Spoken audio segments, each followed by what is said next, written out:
Okay. That's fine. That's fine. I wanted to spend my entire night just watching this offense do nothing. What is going on, guys? Welcome back to another post game here on Mets Central, and the Mets lose 6-0 to the Seattle Mariners, a night where the Braves lost to the Rockies, and you could have gained ground. You once again piss on your leg, and I thought we were done with the whole offense being brutal thing. I thought we were done with the whole not capitalizing on runners in scoring position opportunities thing. I thought we were done with that after the past few games against the Rockies, especially the last one. I thought we were done with that thing. And I get that you're comparing the Rockies to the Mariners, who, which, by the way, I don't know if you know, because not only did the broadcast mention 1,000 times, but media mentions it millions of times.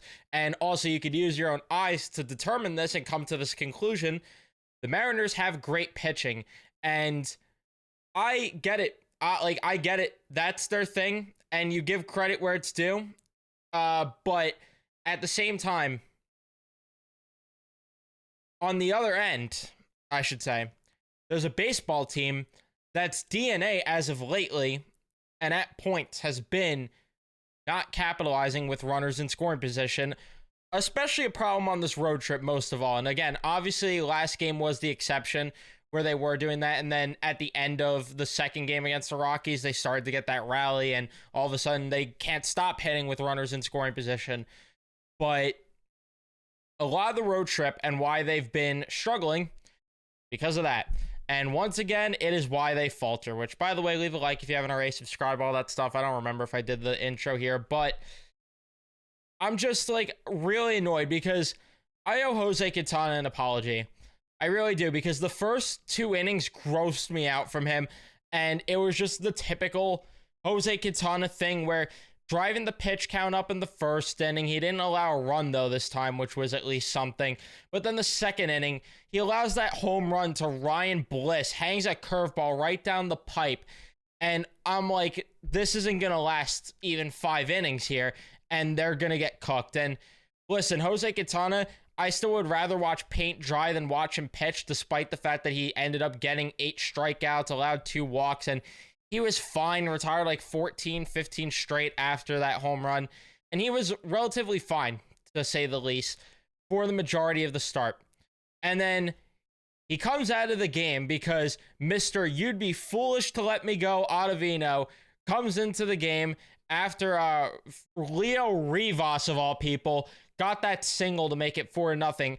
Here comes Ottavino out of the pen, and once those bases were loaded, you just knew that this game was going to be either broken open by an extra base hit, or it was going to be broken by a grand slam, which it actually wasn't an extra base hit, so you know what? There's that. It was a single, but you knew it was going to get broke open further, 6-0 there. And you might be asking, why am I not talking about what happened with the Mets offensively? Because it was a whole lot of nothing. What's the point? If you want the breakdown, here's the breakdown. The Mets got a couple hits, they got hits only when there was 2 outs, or they got hits in the 9th inning when it really did not mean much at all. Actually, it was just 1 hit in the 9th inning. I don't know what I'm saying, but the 8th inning, they had a chance maybe to get a rally going. They had 2 guys on base at one point, did nothing with it. Their best opportunity, though, was the 7th when JDM ended up walking. McNeil hits a single, and then you have Vientos hit into a double play, and Alvarez hits into a flyout. So you got nothing. And I'm just flat out like annoyed that I stayed up to watch this garbage, because this offense, man, it's just disgusting when they're not going. And again, they kept getting hits with 2 outs. Like Vientos had a double at one point, then Nimmo had a double in the 3rd, and then in the 4th inning, McNeil had a single. They stopped the trend in the 5th inning, but it's just, again, not enough contributions, quite frankly. Like, Lindor came up small in big moments. I know he was 1 for 4, but 2 strikeouts, came up small in big moments. Nimmo just does not look the same. Winker got a hit when the game was pretty much out of reach. Alonso 0 for 4 with 2 strikeouts. Martinez got his hit when the game was out of reach.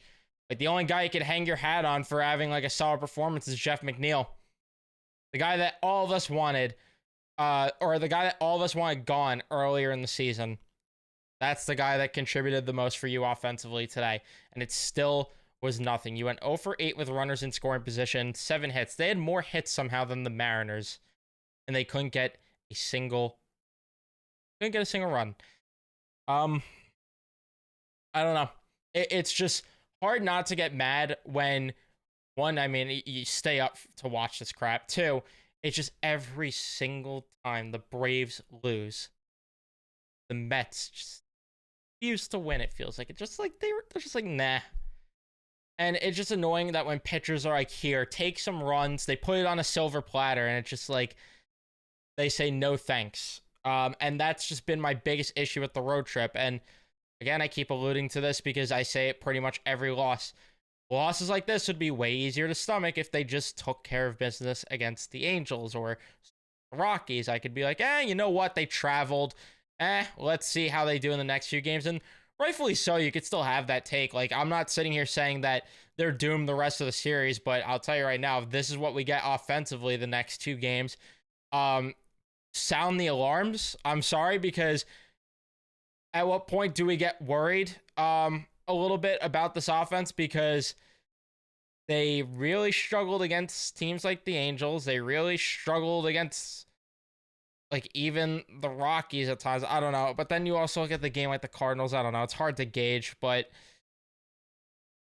and I get the Mariners pitching is good, but it's just it doesn't make it any less infuriating.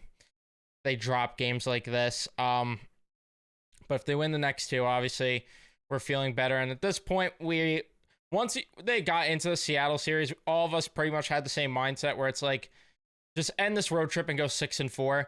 And it really stings to drop the first one, considering Gilbert's going tomorrow for the Mariners. But you do have Sean Manaea on your side, who's been pitching well.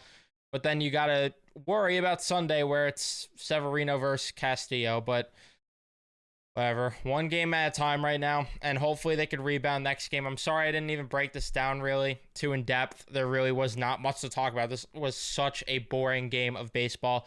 But that is going to be it for me. Thank you guys so much for watching. Leave a like if you enjoyed. Subscribe if you guys are new, especially if you're Met fans. Turn on your notifications so you know I upload or go live. And I'll see you guys in the next one.